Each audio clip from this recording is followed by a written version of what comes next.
स्वामी जी, हम जब चारों तरफ आज धर्म की चर्चा करते हैं, इतने इतने धर्माचार्य है और इतने इतने आचार्य है, इतने इतने साधु है, और वो अपनी अपनी बात बताते हैं और सब कहते हैं कि मोक्ष सबका लक्ष्य है, मोक्ष की सब बात करते हैं। लेकिन कई बार वो ये कहते हैं कि मोक्ष जो होगा वो तो हमारे इस तरीके के धर्म का पालन करने से, इस नियम का पालन करने से ही होगा। हर एक व्यक्ति अपनी अपनी बात करता है। तो जब ये तो एक तरह का बंधन हो गया कि वो अपने आप को हमारे को एक सीमा में बांध रहा है, जबकि धर्म और मुक्ति सब सीमा से परे है। तो थोड़ा कृपया स्पष्ट कीजिए कि वर्तमान में जो धर्मों का जो रुख चल रहा है, धर्मों की जो क्रिया चल रही है, जितना आडंबर चल रहा है कि यही मुक्ति का मार्ग है, तो एक व्यक्ति अपनी परीक्षा कैसे करे कि सच्चे रूप के अंदर मुक्ति का मार्ग कौन सा है? क्योंकि वो मनुष्य है, वह फुली डेवलप्ड है, वही सोच सकता है। तो उसको कोई न कोई ऐसा यूनिवर्सल ट्रुथ मिले, सनातन सत्य मिले कि वो समझ पैदा कर दे कि ये सारी बातें कर रहे हैं सम्मान योग्य है, ठीक है, लेकिन रियल रास्ता मुक्ति का ये है।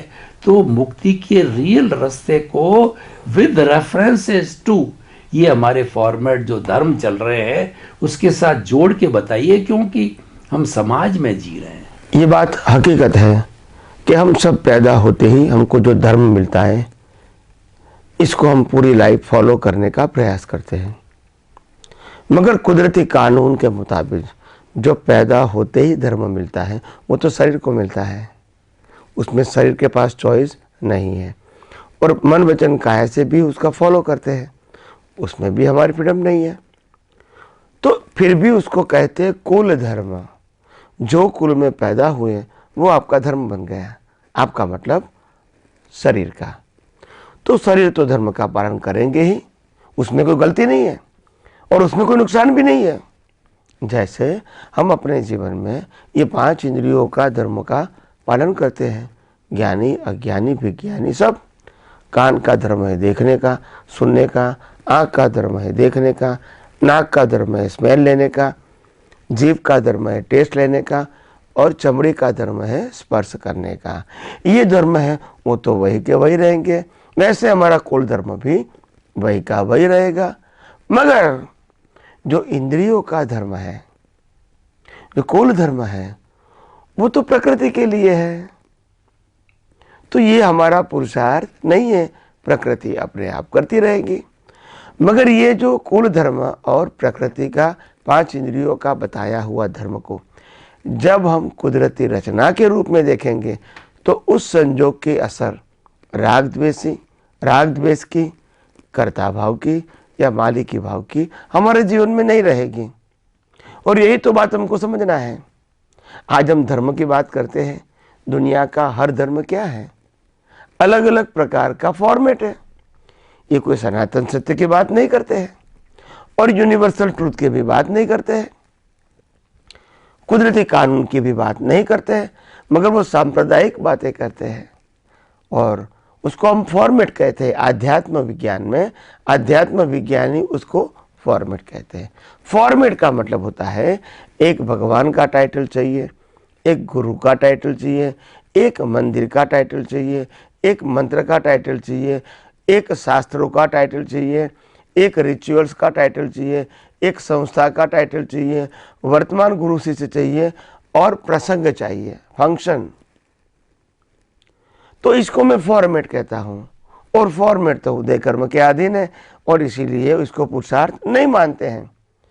मगर फॉर्मेट करने वाले से हम मुक्त रहते हैं और फॉर्मेट के मुताबिक फॉलो करने वाली हर अवस्था को हम कुदरती रचना मानेंगे, तभी हम मन वचन काया से रियल में मुक्तता की अनुभूति कर सकते हैं। तो इसीलिए धर्म जो है वो तो अलग अलग प्रकार के हैं, कोई सनातन सत्य नहीं है। एक राम को मानता है, एक कृष्ण को मानता है, एक महावीर को मानता है, एक शिव को मानता है, एक स्वामीनारायण को मानता है।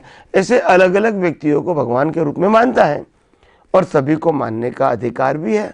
मगर ये तो धर्म है, ये कुल धर्म है, ये प्रकृति का धर्म है, ये हमारा धर्म नहीं है। हमारा धर्म तो है स्व पर प्रकाशक, और वो शुद्धात्मा का स्वभाव है। और इसीलिए स्वभाव का मतलब कोई एफर्ट करना नहीं है। मगर आज हम पुरुषार्थ के रूप में क्या कहेंगे?